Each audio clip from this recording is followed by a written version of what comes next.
del día de hoy, Venezuela, mientras conectamos a Román Camacho ahí en Caracas. Javier. Sí, muchas malas noticias sobre Venezuela.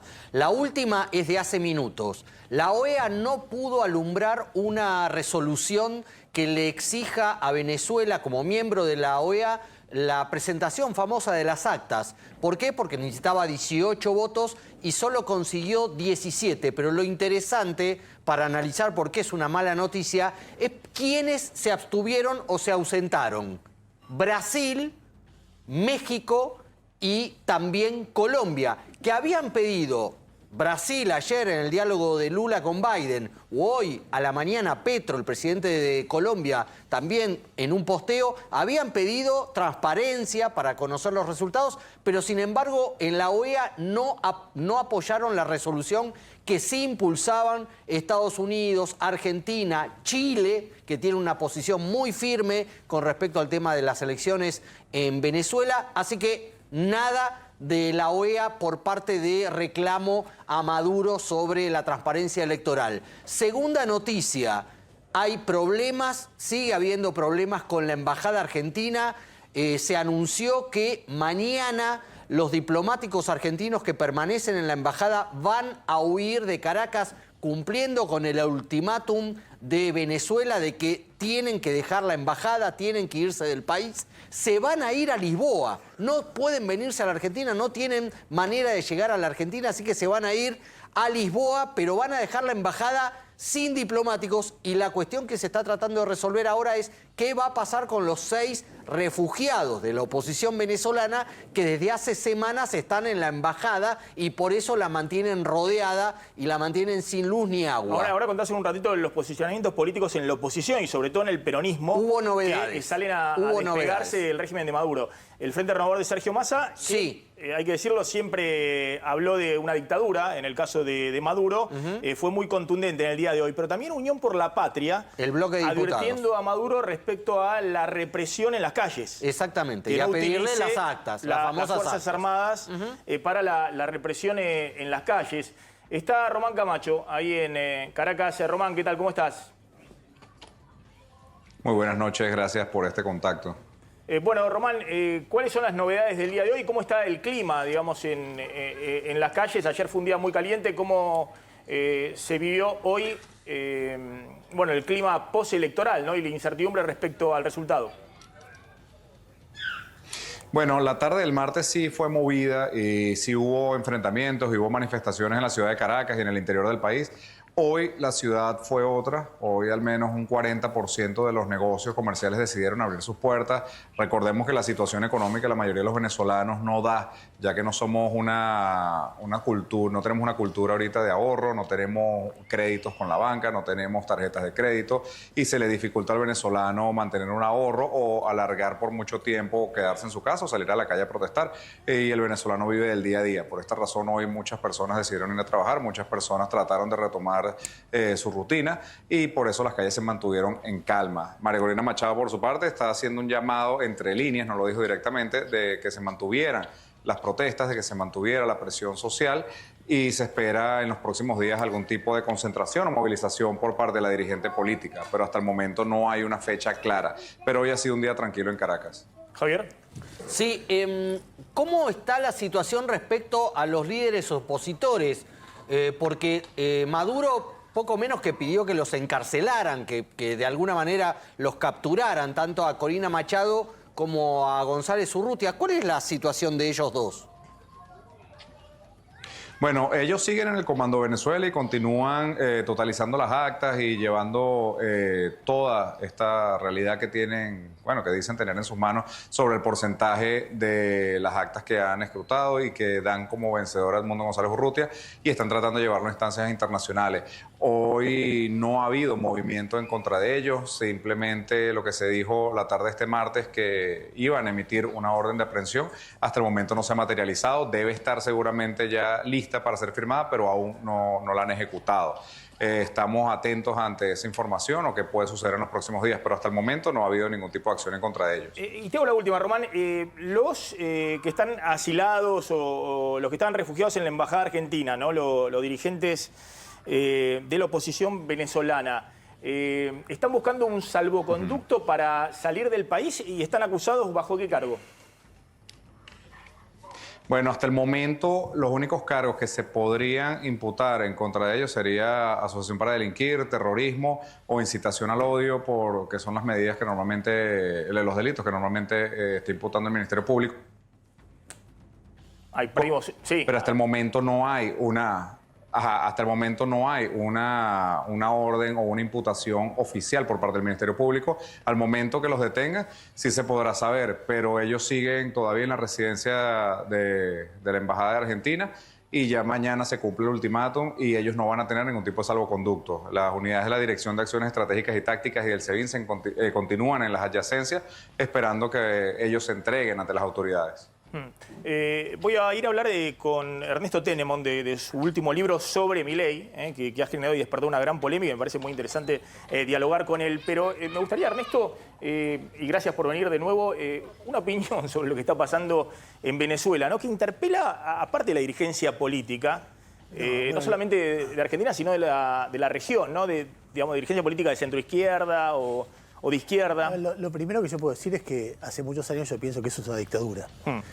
Una dictadura que reprime, que mata, que tortura, que genera millones de exiliados. O sea, no hay... El informe de Bachelet, que Milei la llamaría, digamos, una comunista, digamos. Claro, fue algo muy progresivo ya desde la época de Chávez. Es decir, cuando uno ve que empiezan a exiliarse periodistas, a cerrar medios de comunicación, a hacer programas que burlan a periodistas, después empiezan a proscribir dirigentes políticos, después empieza, bueno, el último momento es cuando por presión internacional dan elecciones, pierden las elecciones y hacen esta barrabasada. Ya había pasado en 2017 cuando pierden las elecciones legislativas. Igual que ahora, los arrasan y entonces crean un organismo constituyente por encima de eso para invalidarlo y se produce esa situación donde hay dos presidentes, uno oficial manejando el Estado y el otro designado por el Congreso legítimamente elegido, que era Guaidó, y que a su vez tenía reconocimiento de mucha gente, pero... Algo que en la Argentina no se sostendría un día, digamos. No, es realismo, muchas veces es realismo mágico. O la principal dirigente de la oposición no se puede presentar porque está 15 años proscripta, no se puede presentar a la elección. Y Capriles está exiliado, Guaidó está exiliado, Leopoldo López está exiliado. Es decir, no hay forma de entender. Y me parece que hay un problema muy serio en general de lo que uno puede llamar la izquierda o la centroizquierda, históricamente también de sectores de la derecha por otro lado, pero en este caso sectores con el tema de la libertad. Hay toda una historia de que todo aquel que es enemigo de Estados Unidos parece bueno o hay que defenderlo. Si vos seguís esa lógica al extremo, Hitler era enemigo de Estados Unidos. Hay otro extremo que la idea es si podemos hacer una revolución social, no respetemos mucho las normas porque lo que importa es la revolución social. Y finalmente eso termina sin libertad y con hambre. Una y otra vez hemos visto esto. Con lo cual, no sé, a mí, si vos me decís qué posición es la que más me conforma, es la de Gabriel Boric. Gabriel Boric es un tipo que cree en una reforma social, en la integración de una sociedad, etcétera. Y ha sido muy firme en el enfrentamiento con Maduro. Desde la campaña misma, diciendo yo con esto no estoy de acuerdo, no puedo convalidar una dictadura como la de Venezuela, con lo cual a mí me parece claro que es una camarilla de militares muy ricos que no quieren irse del poder a costa de hambriar al pueblo, de reprimirlo, etcétera, etcétera, etcétera. Después, ¿cómo se resuelve esto? Yo no veo una situación muy difícil porque, a ver, yo veía el otro día cómo tiraban abajo estatuas de Chávez, por ejemplo, o quemaban... y te hacía acordar a la caída de los países, nosotros que somos más viejos, la caída de los países detrás de la cortina de hierro, los países comunistas en el 89. Vos veías, no sé, tiraban estatuas de Lenin, de Stalin, de Ceausescu, en Rumania, etcétera. Pero después de eso vino algo que hubo un coletazo de eso que fue en China, hubo una manifestación muy grande de estudiantes pidiendo que hubiera democracia en China. Y los chinos decidieron, bueno, a mí no me va a pasar, y mataron mucha gente, se llamó la masacre de Tiananmen. Y a partir de ahí hay muchos regímenes autoritarios que dicen, ese es el método. Cuando la gente sale a protestar hay que matarla. Y una vez que se mata, después se aplaca o se va del país y nosotros seguimos en el poder. Bueno, hay una diferencia entre el caso chino y el caso venezolano, que China en términos económicos ha tenido periodos de mucho éxito. En el caso venezolano no es eso. Y después, sí, 20% de la población o más en el exilio, ¿no? El exilio, por cuestiones políticas o por catástrofe económica. Una caída del PBI bajó al 25% de lo que es una cosa de una ineficiencia, una brutalidad de cómo destruir un país. país. Entonces, y después lo que vos decías, los efectos políticos, es incomprensible lo que recién contaba Javier sobre la OEA. ¿Por qué Lula se abstuvo en esa votación? Es incomprensible políticamente, es incomprensible éticamente. Y yo lo digo con dolor porque yo no soy una persona que automáticamente hace todo lo que, no sé, dice Macri o lo que dice Milei. Al contrario, tengo una visión crítica de su visión del mundo. Me gustaría que quienes defienden valores de integración social, de justicia social, etcétera, tengan esa sensibilidad. Muchos de ellos han vivido represiones bajo dictaduras. O sea, saben lo que se siente cuando una persona está en cana y torturada. O sea, uno no puede no reaccionar si es un líder político frente a eso, más allá de la poca inteligencia de quedar pegado a algo que es horroroso, ¿no? Sí.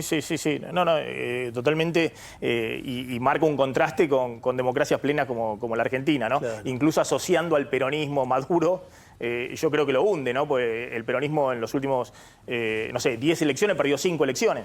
Igual y aceptó la derrota, ¿no? Cuando uno se pregunta sobre, y acá quiero complejizar un poco, sobre Maduro, uno piensa que hay un tipo de líder en el mundo que hace culto a la personalidad, que odia el disenso, que escracha a los periodistas, que se opone completamente a la democracia, que humilla al Parlamento, etcétera, que uno lo ve de distintas líneas políticas. Por ejemplo, varios dirigentes del actual gobierno visitaron Hungría y aplaudieron a Víctor Orbán, que es un gobernante muy parecido a Maduro. Cuando uno ve los aplausos a Bukele por parte del mismo presidente de la Nación, es alguien muy parecido a Maduro. No es que Maduro es el único dictador o el único totalitario.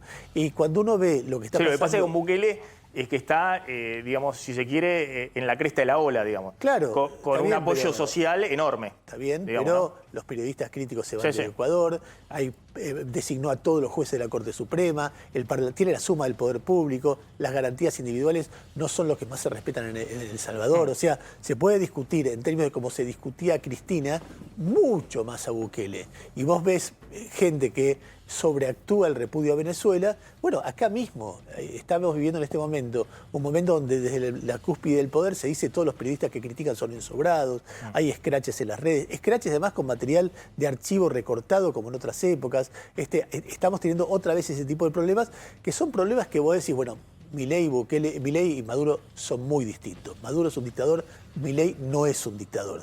Pero en el germen del chavismo, Chávez no era un dictador y hacía este tipo de cosas que hoy empieza a hacer el gobierno argentino y que en otra época hizo Cristina, hicieron otros gobiernos. No, igualmente también cuando desde sectores libertarios se asocia o se denuncia fraude en la derrota de Bolsonaro en Brasil o fraude en la derrota de Trump. No, esos son democracias plenas. Perdió Bolsonaro, perdió Trump, por ahí gana Trump ahora en el regreso.